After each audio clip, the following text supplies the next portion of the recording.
दिनेश शर्मा जी, एक बयान आपने दिया है कि अगर कब्र जो भी हटाएगा उसको 21 लाख का इनाम दिया जाएगा। लेकिन सबसे पहले मेरा सवाल आपसे यह है कि इतने सालों बाद औरंगजेब की याद क्यों आई है? औरंगजेब का मुद्दा क्यों उठाया जा रहा है? इससे पहले यह मुद्दा क्यों नहीं उठा? क्या केवल एक मूवी से प्रेरित होकर इस तरीके की बयानबाजी आप कर रहे हैं?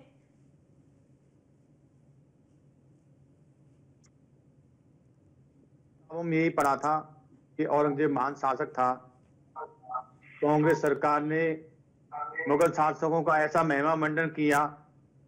जब इस फिल्म को देखा तब पता चला कि औरंगजेब ने कितने अत्याचार किए, हमारी बहन बेटियों के साथ अत्याचार किए, हमारे राजा महाराजाओं के साथ अत्याचार किए। तो ऐसे अत्याचारी की कब्र हिंदुस्तान में क्या कर रही है? इसको तो बहुत पहले हटा देना चाहिए था। लेकिन अब हिंदू जाग रहा है। जितने भी मुगल शासकों के नाम सड़कों पर रख रखे हैं, इन्होंने कोई अच्छा कार्य तो किया नहीं था, तो इनका नाम सड़क पर भी इनका नाम रख दिया।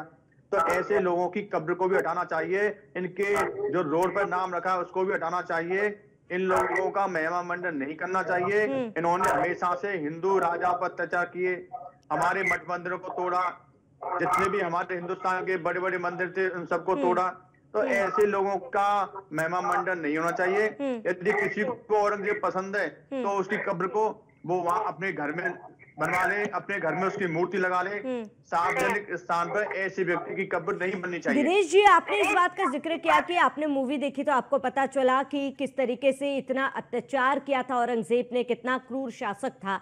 लेकिन मेरा सवाल आपसे, वो कहावत सुनी ना आपने, लोग जुटते गए कारवा बनता गया। और ऐसे में ही अगर आप ऐसे ही मूवीज देखते जाएंगे लगातार कई ऐतिहासिक धरोहर को, फिर आप तो यही मांग उठाने लगेंगे कि एक के बाद एक ऐतिहासिक धरोहर को हटाया जाए, तोड़ा जाए। आया है, लेकिन उस कांग्रेस सरकार में उस विरोध को दबा दिया गया था। विरोध तो बहुत कई वर्षों से हो रहा था। लेकिन जब सनातनियों की सरकार है, जब हम लोग अपनी आवाज उठाने का प्रयास कर सकते हैं, वरना पहले तो कोई प्रयास करता भी था उसको मुकदमे बंद करके जेल भेजते थे। ये तो अभी भाजपा सरकार में ही हम लोगों को बोलने की आजादी मिली है। दिनेश जी, 21 लाख का ऐलान आपने किया है कि जो भी इस कब्र को तोड़ेगा आप उसे 21 लाख रुपए देंगे। जो राजनीतिक पंडित है उनका ये आरोप है कि आप अपना राजनीति चमकाना चाहते इस तरीके की बयानबाजी कर कर। देखिए, राजनीति चमकाने के लिए हम तो कोई किसी पार्टी से तो जुड़े हुए, हम तो संत सन्यासी हैं। तो भगवान श्री कृष्ण जन्मभूमि मंदिर से उस शाही ईदगाह मस्जिद को हटाने का केस लड़ रहे हैं। हमने अपनी ठाकुर जी में आस्था है। हमने एक संकल्प लिया था कि जब तक श्री कृष्ण मंदिर हमारा आजाद नहीं होगा तब तक हम भोजन नहीं करेंगे, अपने पैरों में जूता चप्पल नहीं पहनेंगे। तो ये तो हमारी आस्था है। हमारा जो श्री कृष्ण जन्मभूमि संघर्ष यहाँ से पूरे देश में काम कर रहा है।